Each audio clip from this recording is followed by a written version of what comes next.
RTVC Noticias, emisión mediodía. Este programa es para toda la familia. No contiene escenas de sexo ni violencia. Los menores deben estar en compañía de los padres o un adulto responsable. Contiene sistema closed caption. Este programa fue financiado con recursos del Ministerio de las TIC. RTVC Noticias del Mediodía.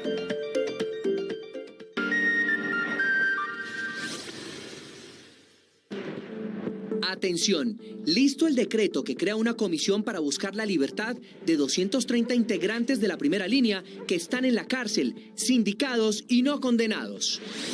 3 ministros encabezan esa comisión. Su tarea es elaborar una lista de los detenidos que se pueden convertir en gestores de paz. Alias 19 quedó descartado. Hoy concluye el primer ciclo de negociaciones entre el gobierno y el ELN. Negociadores preparan conclusiones de los primeros 21 días de conversaciones. Sigue la alerta. Ya son 20 muertos por licor adulterado. Ofrecen 20 millones de pesos de recompensa por dar con los fabricantes de las peligrosas bebidas con metanol. Tragedia en una vía de Atlántico. Un bebé muerto en accidente con una moto. En Santander, escolta del ministro de Transporte resultó herido por choque con moto. En el mundo, fuertes enfrentamientos entre seguidores de Castillo y la policía en Perú. La presidenta solicita elecciones anticipadas. Y en deportes, Lucho Díaz, 3 meses fuera de las canchas. El delantero colombiano del Liverpool de Inglaterra fue sometido a una cirugía en la rodilla. Todo listo para la semifinal de Qatar. Les contamos cómo avanzan los equipos. Todo en nuestra sección. En Cultura, hoy es el lanzamiento de la serie documental Origen Divergente por Señal Colombia. Y hoy, la música celebra a Frank Sinatra.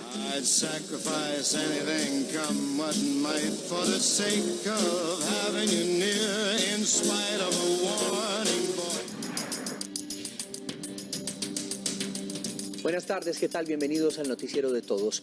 El Gobierno Nacional firmó el decreto que confirma la comisión y conforma también la Comisión Intersectorial para la Promoción de la Paz, mecanismo por el cual algunos integrantes de la primera línea quedarían en libertad. ¿En qué consiste, Stephanie Valencia? ¿Qué tal? Buenos días. José Fernando, muy buenos días. Pues mire, esta comisión está encabezada por los ministros de Defensa, Justicia y del Interior. Serán ellos quienes le recomienden al presidente Gustavo Petro qué integrantes de la primera línea que en este momento están presos por diferentes delitos cometidos durante el paro nacional, como terrorismo, tortura, lesiones personales, puedan ser considerados gestores de paz y dejados en libertad. En los próximos días van a establecer todos esos lineamientos y todos esos requisitos que deberán cumplir cada una de estas personas para poder ser excluidas. El decreto fue firmado el 9 de diciembre y allí especifican 5 funciones. Una de ellas es recomendar la admisión o exclusión de ciudadanos pertenecientes a organizaciones sociales y humanitarias que se encuentren privadas de la libertad como voceros en el marco de lo establecido en el artículo 5 de la Ley 2272 de 2002. Es una decisión referente a la privación de libertad de las personas que resulten designadas como promotores. Definir cuál sería la naturaleza de los delitos, si hay exclusiones, a quiénes se dirigiría. El ministro de Justicia dijo que alias 19, condenado por tortura, no entraría en esa lista.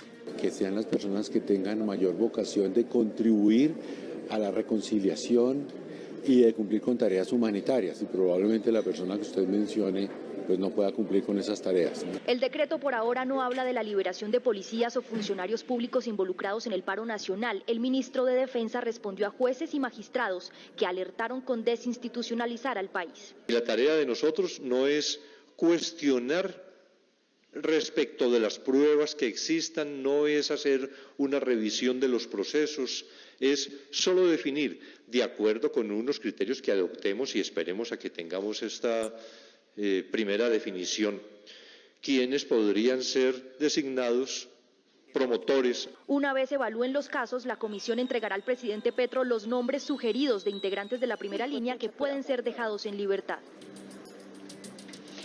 Dos claridades importantes que hacen los ministros. Por un lado, es que el beneficio sería únicamente para los sindicados, 230 personas aproximadamente, y no para los que ya hayan sido condenados. Y lo segundo es que a pesar de que puedan ser liberados, van a seguir vinculados a las investigaciones que se adelantan en su contra. Desde la dirección de la policía, Stephanie Valencia, RTVC Noticias, conectados 24/7. Stephanie, feliz tarde, muchísimas gracias. Y en la alcaldía de Bogotá se adelanta una reunión con el ministro de Defensa, Iván Velázquez, y demás autoridades que están junto a las familias de los integrantes de la primera línea. Lisa Díaz, ¿qué tal? Buenas tardes, usted tiene los detalles.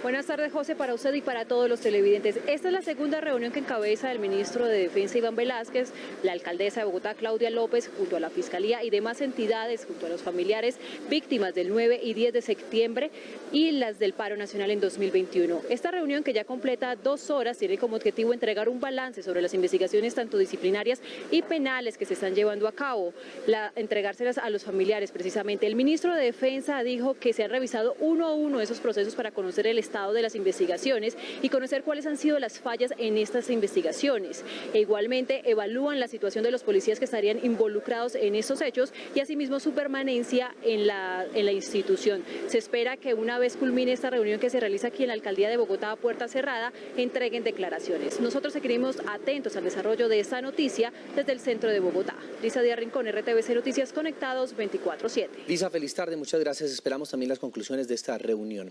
Y hoy concluye en Caracas, Venezuela, el primer ciclo de negociaciones entre el gobierno nacional y la guerrilla del ELN. Luisa Barberi, ¿qué tal? Buenas tardes. ¿Cuáles son esas conclusiones de estos primeros 21 días de conversaciones? La escuchamos. José Fernando y televidentes, muy buenas tardes. En minutos precisamente se espera que inicie una declaración conjunta tanto de la delegación del Gobierno Nacional como de la guerrilla del ELN para contar cuáles son esas primeras conclusiones de estos primeros 21 días de conversaciones. Se ha hablado que el próximo país donde se reunirían sería México.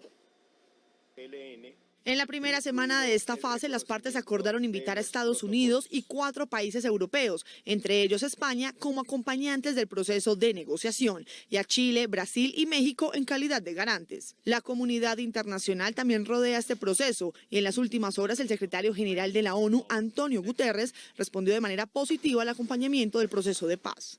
Estamos muy esperanzados y esta presencia internacional es un espaldarazo a este proceso en el cual ya estamos logrando acuerdos específicos que el pueblo colombiano, la sociedad colombiana, observará en las próximas semanas. Durante los primeros días de negociaciones, el gobierno acordó también incluir en su equipo negociador a 4 mujeres, con lo que la delegación quedó establecida con paridad de género. La Iglesia Católica confirmó su presencia como acompañante permanente en la mesa. Contribución que la Iglesia hace pensando en el pueblo colombiano, en las regiones más afectadas por la conflictividad y también en la necesidad de dar avances en transformaciones que se requieren en el país. Uno de los puntos que más genera expectativa en la finalización de este primer ciclo de negociaciones es saber si se decretará el cese de hostilidades. La segunda ronda de conversaciones iniciará en enero y se analizan 2 sedes, México o Cuba. El presidente de la República, Gustavo Petro, dio las primeras líneas sobre lo que sería la reforma de la justicia que se pretende presentar el próximo año. Aseguró que los recursos son indispensables, por lo que se hará una adición de presupuesto para este fin de año. La justicia restaurativa, más jueces y más independencia, me parecen que son los ejes centrales que debe contener hoy por hoy un proyecto de reforma judicial.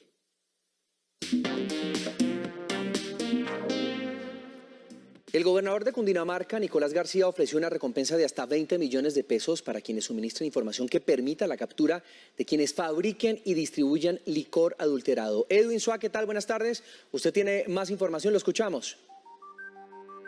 Hola, ¿qué tal, José? Muy buenas tardes para usted, para todos los televidentes. Y esto tiene que ver a propósito de esa alta cifra registrada. Son ya 20 personas fallecidas que han consumido este tipo de licor adulterado.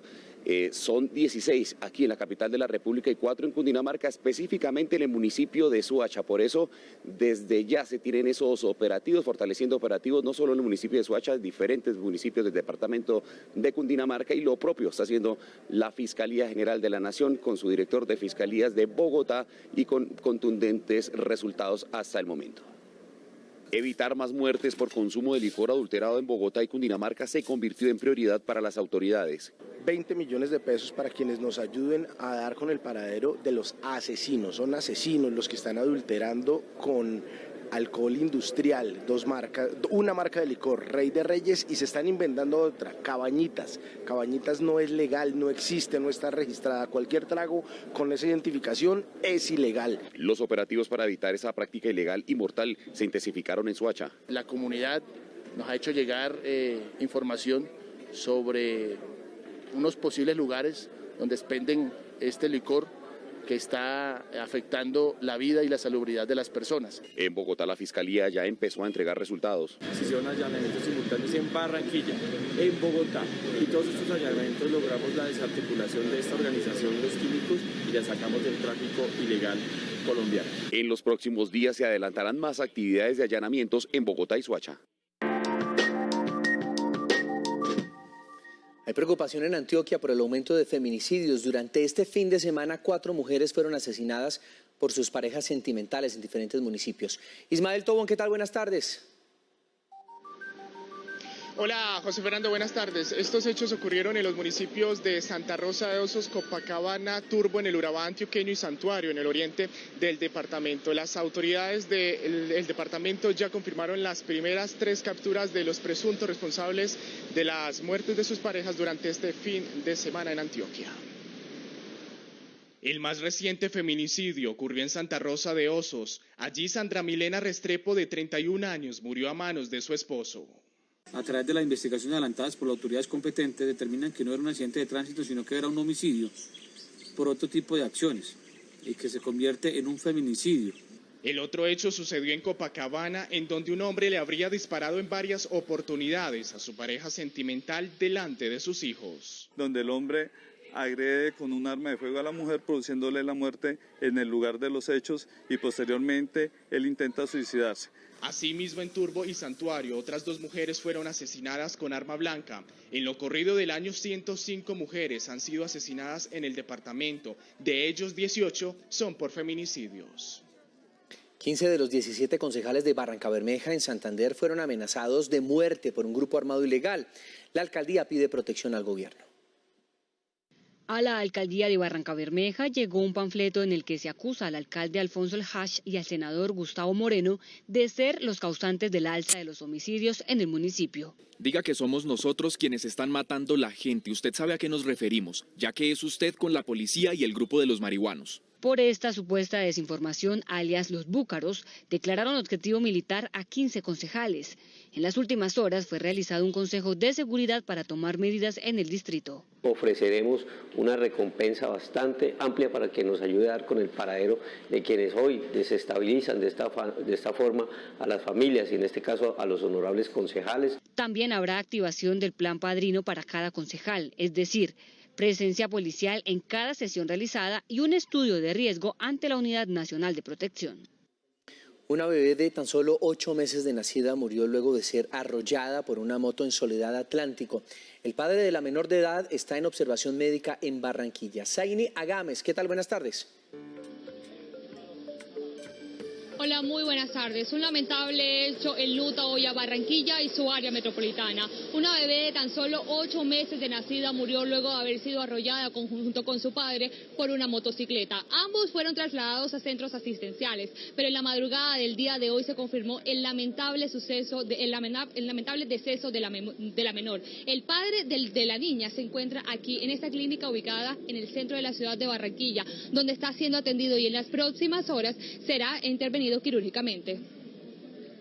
Una bebé de 8 meses de nacida fue arrollada junto con su padre en Soledad Atlántico por un motociclista. La menor de edad murió en las últimas horas, mientras que su padre está gravemente herido. Él cogió a la bebé y la llevó a pasear, claro está, a pie. Él iba caminando y me dicen vecinos que ven que él está en el andén, esperando a que se calmen los carros para él poder pasar la carretera. Él no alcanza a pisar la carretera cuando viene la moto en velocidad. De la velocidad que trae la moto le saca a la niña de los brazos y la niña vuela. Aunque ambos fueron auxiliados y trasladados a centros asistenciales, al parecer la menor de edad llegó con un trauma severo en la cabeza, lo que le llevó a la muerte. Que la muerte de mi bebé no quede impune, que por favor tengan corazón. Me siento destrozada, es una bebé que apenas está empezando la vida. El papá de la bebé será sometido a una operación en las próximas horas. La caravana del ministro de Transporte, Guillermo Reyes, estuvo involucrada en un accidente de tránsito en la vía que comunica Barichara con San Gil en Santander. Al parecer, un motociclista irresponsable ocasionó el siniestro. Camino a Barichara hemos tenido un incidente por cuenta de unas motos de alto cilindraje. Uno de nuestros escoltas ha sufrido un siniestro vial y hemos podido detectar al verificar la situación de las motocicletas. Uno, no portaban ningún documento, ni SOAT, ni el estado de la motocicleta. Cambiamos de tema. En Antioquia, las comunidades de aguas abajo de Hidroituango se preparan para la evacuación el próximo miércoles. Ismael, ¿qué tal? Buenas tardes. ¿Qué protocolos seguirán?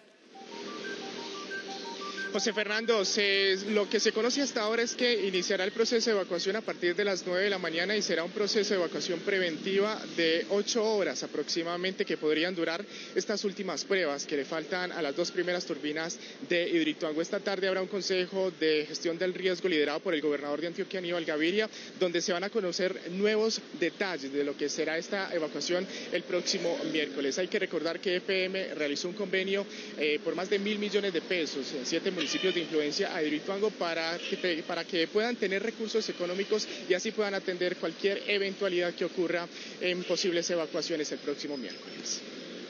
De manera articulada con estos 7 alcaldes, con todas las comunidades de estos 7 municipios, venimos trabajando en la preparación para la evacuación preventiva que se va a realizar el 14 de diciembre para la prueba de sincronización con rechazo de carga en su máxima potencia. Comunidades étnicas del Valle del Cauca volvieron a bloquear la vía Cerrito-Buga por incumplimiento de los acuerdos pactados para el arreglo de las vías. Alejandro Muñoz, ¿qué tal? Buenas tardes.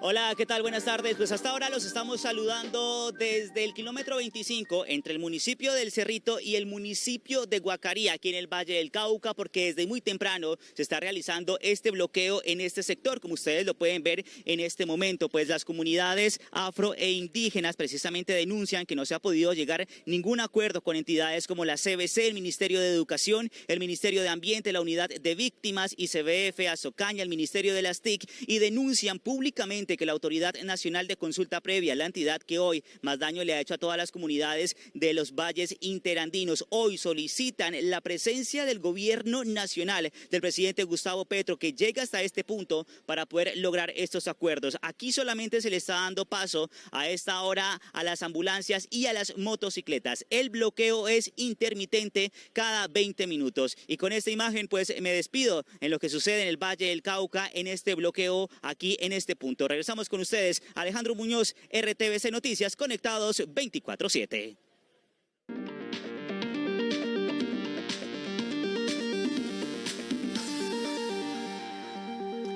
Y a esta hora continúan las negociaciones del salario mínimo. En esta nueva reunión de la mesa tripartita, gremios esperan llegar a acuerdos frente al aumento del salario mínimo que no afecte, por supuesto, ni a empresarios ni a trabajadores. Lizeth Martínez, ¿qué tal? Buenas tardes. ¿Qué ha pasado en la reunión?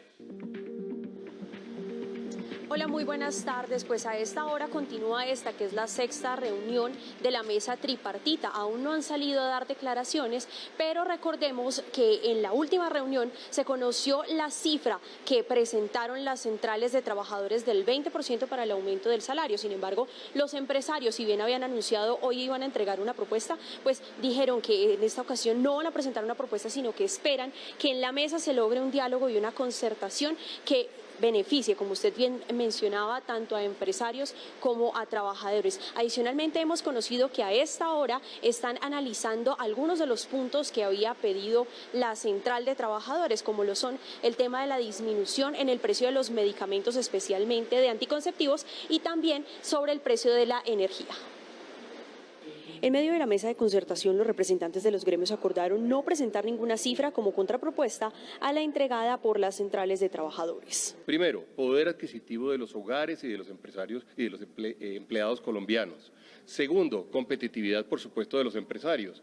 Tercero, actividad económica y la capacidad que tengamos nosotros de poder ofrecer más empleo. Para los gremios es importante lograr un equilibrio de cara a un acuerdo.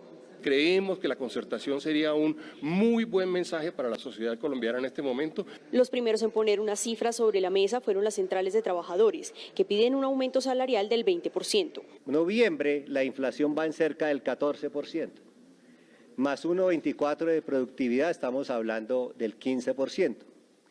Y el 5% adicional es para recuperar el poder adquisitivo que se ha perdido en el transcurso del año. Esto significa subir 200.000 pesos, es decir, que el salario pasaría de 1 millón a 1.200.000.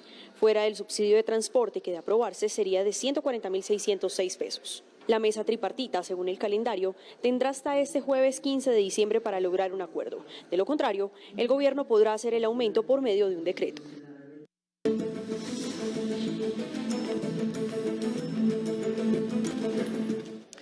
Y desde el noticiero de todos insistimos en el llamado de no más quemados con pólvora en estas fiestas de fin de año.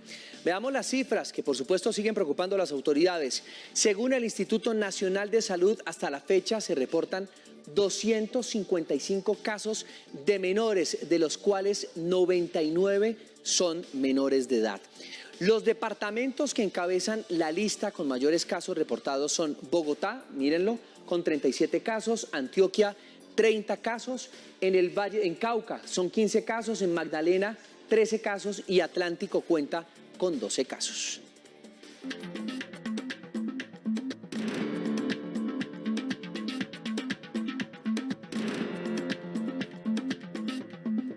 Con el paso de los días, la crisis política del Perú se refleja más en lo social. Al menos 2 muertos en medio de las protestas que adelantan cientos de ciudadanos exigiendo la liberación de su expresidente Pedro Castillo y que se le permita, por supuesto, culminar su mandato presidencial.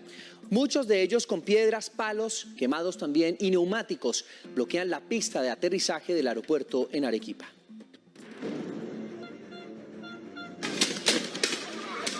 Es el cuarto día de amplificación de disidencia social al statu quo que le asentó el Congreso al Perú.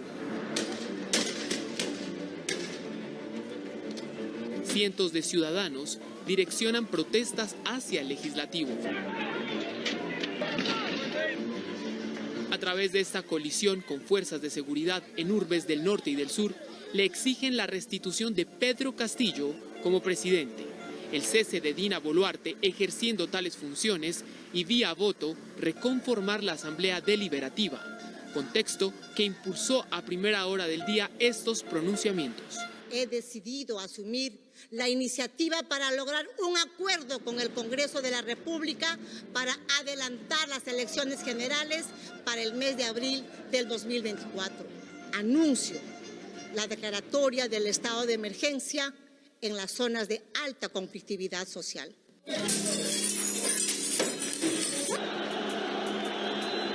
Con 45 votos en contra y 67 a favor, el Congreso ya resolvió despojar a Castillo del fuero especial que le valía un pase seguro a juicio político preliminar y en su lugar poder extender la prisión preventiva por rebelión y con ello que el reclamo social adquiera cada vez más esta apariencia de tensión en las calles de este rincón de los Andes.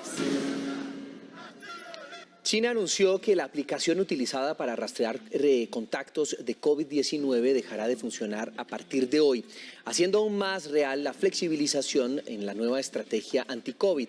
A continuación, más noticias del mundo hoy. Un hotel frecuentado por ciudadanos chinos dedicados a los negocios fue atacado en una de las zonas comerciales principales de Kabul, capital de Afganistán, dejando al menos 3 personas muertas y varios heridos. Las explosiones y disparos alertaron a la policía talibán, que sostiene que el ataque fue perpetrado por elementos malintencionados. Con el inicio del último pleno del año del Parlamento Europeo, se debatirá el reciente caso de corrupción relacionado con Qatar y los regalos y giros de importantes cantidades de dinero a eurodiputados para influir en la política del bloque en favor de la imagen del Emirato ante el mundo. Irán realizó la segunda ejecución pública de una persona por participar de las protestas de casi 3 meses en el país persa. Frente al hecho, Alemania considera que es un claro amedrentamiento para los manifestantes y estudia sanciones, mientras Teherán responde a las críticas pidiendo que no se intervenga en sus asuntos internos. Gracias.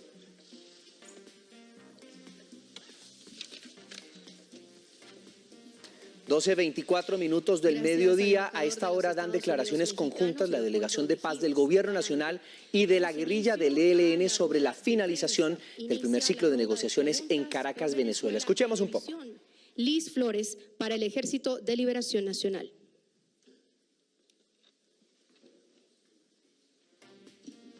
Buenas tardes a todos los presentes. Quisiera saber, en principio, que me informaran un poco, que hicieran una reflexión en torno a lo que se ha hecho hasta ahora, lo que es la síntesis de los logros más importantes que desde el punto de vista de ustedes se ha alcanzado y qué impacto puede tener esto en el pueblo de Colombia. Gracias. Buenas tardes a todas y todos. En primera instancia, quiero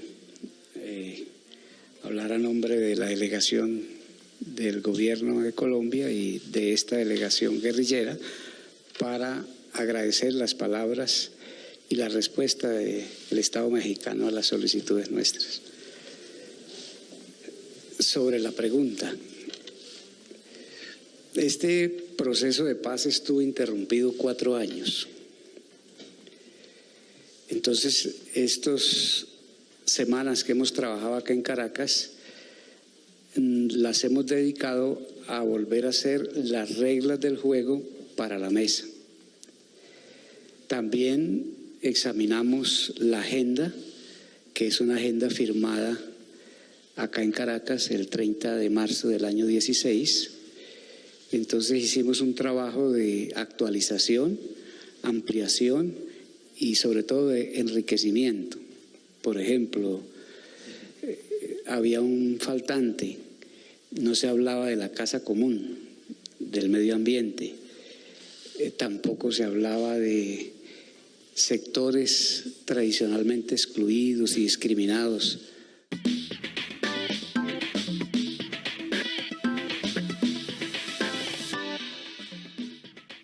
12:26, hablemos de deportes y de Luis Díaz, quien ya fue operado de su rodilla luego de recaer en la lesión que lo dejó 2 meses fuera de las canchas con el Liverpool. El guajiro tendrá 3 meses de recuperación.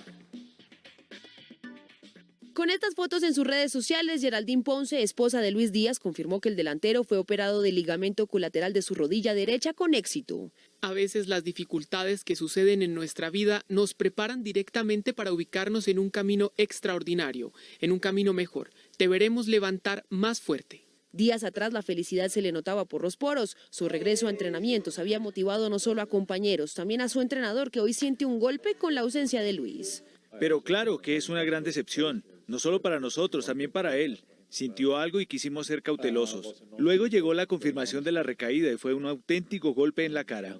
Por ahora el tiempo mínimo estimado de recuperación es de 3 meses, así que Díaz podría perderse la ida y vuelta de los octavos de final de Champions League ante el Real Madrid.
noticias cada instante.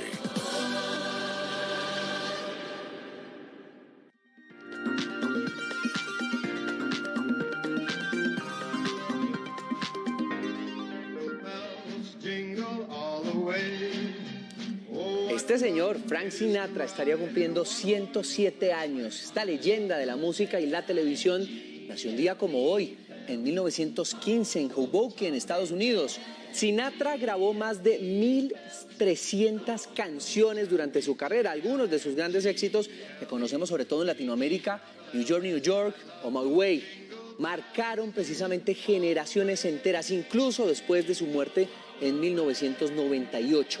Con el clásico navideño Jingle Bells, que es el que escuchamos, interpretado por Frank, despedimos RTBC Noticias del mediodía. Los esperamos, por supuesto, en nuestra emisión central de las 7 de la noche. Hasta entonces. RTBC Noticias.